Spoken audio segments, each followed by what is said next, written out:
Welcome to This Explainer. Today, we're embarking on a deeply cinematic, almost reverent journey through one of Australia's most visually striking and profound landmarks, the Anzac Memorial in Sydney. We aren't just looking at a building today. We're going to explore its incredible architecture, the deeply moving art inside, and really the immense emotional weight it carries for an entire nation. It's a living narrative of grief, of resilience, and of memory. We're going to start off with these incredibly somber words from the memorial's architect, C. Bruce Delit. He called war a scourge illimitable in its potentialities for destruction and appalling in its tragic consequences. This quote perfectly sets a deeply reflective mood for us today. Delit, you see, was a man who truly understood that war absolutely wasn't something to be glorified. It was a devastating tragedy. And he literally embedded that profound understanding into every single stone of the memorial we're about to explore. Section 1. Dawn of a Memorial. So let's step back into the aftermath of the First World War. Australia was grappling with how to process just a staggering amount of loss. You have to imagine a very young nation completely devastated by the deaths of thousands of its young men. Now, fundraising for a memorial actually began exactly 1 year after the Gallipoli landing in 1916. But deciding what that memorial should be, that took years of really passionate and sometimes pretty bitter public debate. It was basically a clash between utilitarian value and spiritual value. On the practical side, the NSW Amateur Swimming Association actually wanted a basement swimming pool to benefit city workers. Others thought the funds should build a distribution center for returned soldiers. But then you had architect Bruce Delit and sculptor Rainer Hoff, who fiercely championed a purely spiritual vision. They believed with everything they had that Sydney needed a dedicated, purely artistic space for quiet reflection, a true sanctuary. This profound debate definitely took some time to resolve. This timeline beautifully tracks the site's sweeping evolution. From that very first spark of an idea in 1916, it took over a decade and a half before the foundations were finally laid in 1932. It officially opened in 1934 to a crowd of literally 100,000 people. And as we'll see, it has continued to evolve right alongside the nation, leading to a major rededication in 1984 and a breathtaking extension in 2018. Section 2. An Art Deco masterpiece. Okay, let's focus on the structure itself, sitting proudly in Hyde Park. Delit's design is crafted from reinforced concrete and clad in this stunning, pale pink Bathurst granite.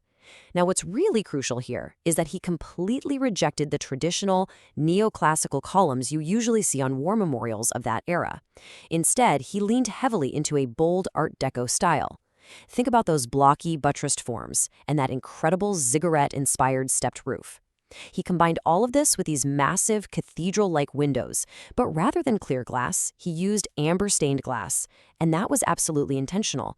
The amber glass was designed to bathe visitors inside in a warm, soothing, golden light, almost like a gentle embrace for those standing in the very dark grief of loss. Guarding the exterior of this masterpiece are 20 monumental cast stone figures by sculptor Rainer Hoff. These are the Sentinels. Hoff actually served on the Western Front himself, and he designed these figures to depict the men and women of the armed services and the medical corps. They genuinely look like they're hewn right out of the building's granite. But if you look closely at their faces, they aren't striking, triumphant, victorious poses. No, they're exhausted. They're overworked. They're visibly downcast by the absolute horrors they've witnessed. But Hoff's incredibly raw and unflinching vision wasn't universally loved. While his dignified sentinels were installed, he had actually designed 2 massive bronze groups for the exterior windows that sparked a huge religious controversy.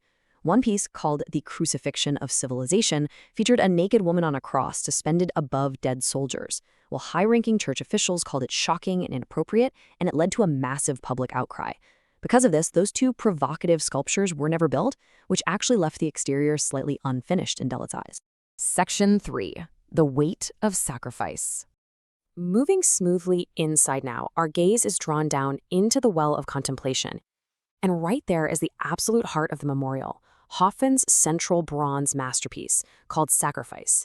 It's just an incredibly intimate and deeply emotional tribute. It depicts a deceased naked youth, symbolizing a fallen soldier, being held aloft on a shield. But what makes this so uniquely powerful is who is holding him. The shield is supported by 3 caryatids representing his mother, his sister, and his wife. Hoff specifically designed this to center the profound and, honestly often unacknowledged, burden carried by the women left behind. As we slowly tilt our gaze upward from that sunken well, a massive number comes into focus: 120,000. It's a number that just lays bare the sheer, devastating scale of the loss experienced by a single Australian state. Because high above, completely covering the soaring dome of the ceiling, are exactly 120,000 gilded plaster stars. Each individual star represents a man or woman from New South Wales who volunteered to serve in the Great War. And the history behind them is just fascinating. During the Great Depression, the memorial project was actually running short on funds. So the Returned Soldiers and Sailors Imperial League offered these stars to the public for 2 shillings each to help pay for the roof. Together, they create this breathtaking celestial canopy of individual and collective sacrifice. Section 4. Reflections in Hyde Park. Stepping back outside, we find ourselves sweeping elegantly through the mature, tree-lined avenues of Hyde Park. Now, the park itself acts as this wonderfully dignified, formal frame for the memorial. It actually transitioned from a dusty common used for grazing into a peaceful sanctuary in the 1920s, offering a quiet haven away from the busy Sydney streets. With the grand Archibald Fountain anchoring the north end and the Anzac Memorial in the south, the park is connected by these beautiful, shady avenues of Hills Figs. A slow drift across the northern facade reveals the serene pool of reflection. This beautifully calm rectangular lake perfectly catches the reflection of the massive Art Deco structure. And flanking this pool are rows of Lombardy poplars. Now, these trees aren't native to Australia. They were very intentionally chosen because they evoke the battlefields and the countryside of France, seamlessly tying the Australian landscape to the foreign soil where so many fought and fell. Section 5. An enduring legacy. As the late afternoon sun transitions to a beautiful golden hour, we have to look at the site's modern legacy. In 1984, 50 years after it first opened, it became tragically clear that the war to end all wars was nothing of the sort. So, the memorial's mandate was officially amended. It was rededicated, shifting from solely a World War I monument to become the principal state war memorial, commemorating all Australians who have served in all subsequent conflicts. And this enduring legacy really leaped forward in 2018 with the Centennial Extension. This massive project beautifully realized Delete's original 1930s architectural dream, which had been heavily scaled back due to the Great Depression. The 2018 extension added a stunning cascading water feature to the south and a brand new underground space called the Hall of Service. It even features this incredible architectural oculus that visually connects the underground gallery right back up to the memorial and the open sky.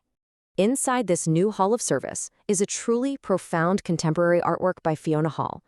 She gathered 1,701 literal soil samples, one from every single New South Wales town and suburb where someone enlisted.